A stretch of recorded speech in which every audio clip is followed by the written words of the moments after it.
ದೇಶದಲ್ಲಿ ಅತಿ ದೀರ್ಘಾವಧಿ ಆಳ್ವಿಕೆ ಮಾಡಿದ ಆಳುಪ ರಾಜವಂಶದವರಿಂದ ಆಳ್ವಿಕೆ ಕಂಡ ಉಡುಪಿ ಜಿಲ್ಲೆಯ ಬಾರಕೂರು ಕೋಟೆ ಇಂದು ಅವಶೇಷಗಳು ಕೂಡ ಮಾಯವಾಗಿ ಕಾಡು ಪ್ರಾಣಿಗಳ ಹಾವು ಚಿರತೆಗಳ ಗೂಡಾಗಿ ಪರಿವರ್ತನೆಗೊಂಡು ಕೇಳುವವರು ಇಲ್ಲದಂತಾಗಿದೆ.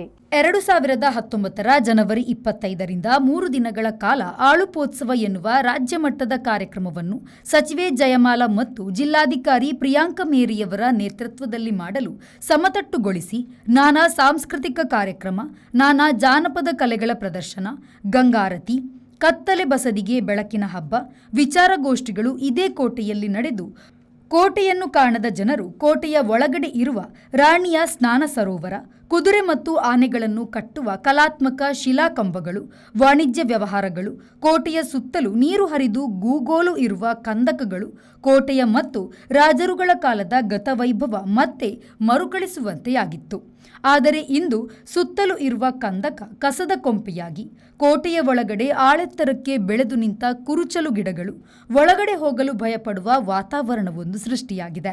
ಕರಾವಳಿ ಜಿಲ್ಲೆಯಲ್ಲಿ ಇರುವ ಏಕೈಕ ಕೋಟೆಯನ್ನು ಸ್ವಚ್ಛಗೊಳಿಸಿ ಮುಂದಿನ ತಲೆಮಾರಿಗೆ ತಿಳಿಸಲು ಮತ್ತು ಉಳಿಸಿ ಪ್ರವಾಸಿ ತಾಣವಾಗಿಸುವ ಕೆಲಸವನ್ನು ಸರ್ಕಾರ ಮತ್ತು ಪ್ರವಾಸೋದ್ಯಮ ಇಲಾಖೆ ಮಾಡಬೇಕಾಗಿದೆ. ಬಾರ್ಕೂರು ಸಂಸ್ಥಾನ, ಬಾರ್ಕೂರು ನಮ್ಮದು ತುಳುನಾಡ ರಾಜಧಾನಿಯಾಗಿ ಹಿಂದೆ ಮೆರೆದಂಥ ಸಂಸ್ಥಾನ. ಇದರಲ್ಲಿ ತುಂಬ 365 ದೇವಸ್ಥಾನಗಳು, ಅದರಲ್ಲಿ ಈಗ ಕಾಣಿಸ್ಲಿಕ್ಕೆ ಒಂದು ಸ್ವಲ್ಪ ಬೆರಳೆಣಿಕೆ ಒಂದು 106 ದೇವಸ್ಥಾನಗಳು ಅಸ್ತಿತ್ವದಲ್ಲಿ ಉಂಟು.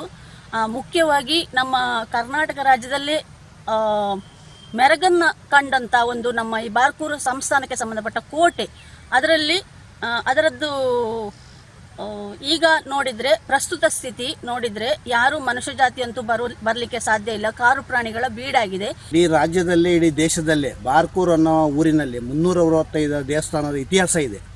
ಈ ಇತಿಹಾಸದಲ್ಲಿ ಎಷ್ಟೋ ಎಲ್ಲ ಸಮಾಜದವರ ದೇವಸ್ಥಾನ ಒಳ್ಳೆ ರೀತಿಯಲ್ಲಿ ತುಂಬ, ಅಂದರೆ ಈಗ ಕೆಲವು ದೇವಸ್ಥಾನ ಜೀರ್ಣೋದ್ಧಾರ ಆಗಿದೆ, ಕೆಲವು ದೇವಸ್ಥಾನ ಜೀರ್ಣೋದ್ಧಾರ ಆಗಿಲ್ಲ. ಹಾಗೆ ಈಗ ಪಂಚಲಿಂಗೇಶ್ವರ 365 ದೇವಸ್ಥಾನಕ್ಕೆ ಅಧಿಪತಿಯಾಗಿರುವ ಪಂಚಲಿಂಗೇಶ್ವರ ದೇವಸ್ಥಾನ ಜೀರ್ಣೋದ್ಧಾರಕ್ಕೆ ಹೊರಟಿದೆ. ಅದರಲ್ಲಿ ಈಗ ಇಲ್ಲಿ ಕೋಟೆ ಅಂತಂತ ಹೇಳಿ ಬಾರ್ಕೂರಿನಲ್ಲಿ ಇದೆ. ಇಲ್ಲಿನ ಪರಿಸ್ಥಿತಿ ನೋಡಿದರೆ ಇಲ್ಲಿ ಒಳಗೆ ಹೋಗಲಿಕ್ಕೆ ಒಂದು ದಾರಿ ಇಲ್ಲ. ಆಮೇಲೆ ಒಳಗೆ ಹೆಬ್ಬಾವು ಇರ್ಬೋದು, ಚಿರತೆ ಇರ್ಬೋದು, ಅಥವಾ ಇಲ್ಲಿ ಅಕ್ಕಪಕ್ಕ ಜನರಿಗೆ ತುಂಬ ತೊಂದರೆ ಆಗುವ ಚಾನ್ಸ್ ಇದಿರ್ಬೋದು. ಇದಕ್ಕೆ ಸಂಬಂಧಪಟ್ಟಂಥ ಯಾವುದೇ ಅಧಿಕಾರಿಗಳಿರ್ಬೋದು ಅಥವಾ ಶಿವರಾಮ್ ಆಚಾರ್ಯ, V4 ನ್ಯೂಸ್, ಬ್ರಹ್ಮಾವರ.